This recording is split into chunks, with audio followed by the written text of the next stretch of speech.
Manolotra ny araba ho antsika rehetra amin'izao alatsinainy 9 martsa izao. Raha mahakasika ny fivoaran'ilay rivodoza Fredy dia any amin'ny manodidina ny 50 kilometatra atsimo somary atsimo andrefan'ny Toliara no misy ny ivony tamin'ny ray ora sasany maraina teo.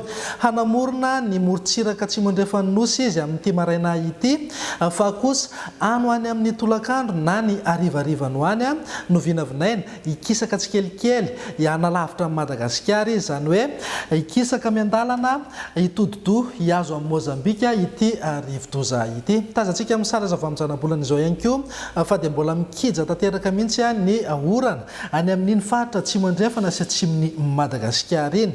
Miankina tanteraka amin'ny fiksahan'ity rivodoza ity izany no mamaritra ny toetry ny andro ato anatin'ny 3 andro ho avy. Mbola voasokajy ho forte tempête tropicale izy, izany hoe mitondra rivotra manodidina eo amin'ny 70 kilometatra isan'ora ary arahana tafiotra 30 kilometatra isan'ora.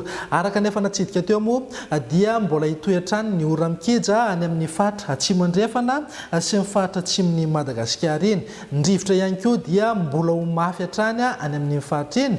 Tamin'ny sivora alina teo zao raha toa ka hiverenantsika kely dia nahatratra 70 kilometatra isan'ora ny rivotra tao amin'ny tapitananan'ny Toliara ary nisy tafiotra manodidina teo amin'ny 5-20 kilometatra isan'ora.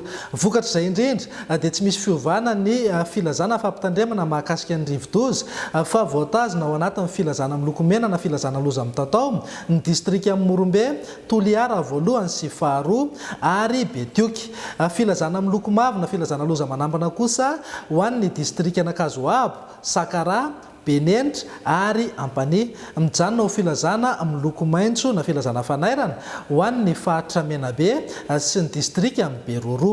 Etsakilan'izay ihany koa ny avatra avy aty amin'ny meteo Madagasikara dia mipetra amin'ny toerana azo antoka indrindra ireo izay marefo sy mipetraka amin'ny toerana mora tondraka. Raha ho foana zareo ny toromarika eo meny manam-pahefana ny fotony isoroana ny loza mety isy eo. Izay indray ny vaovao-tselatra amin'izao maraina izao, mame fotoananao afaka fotoana vitsy. Veloma tompoko.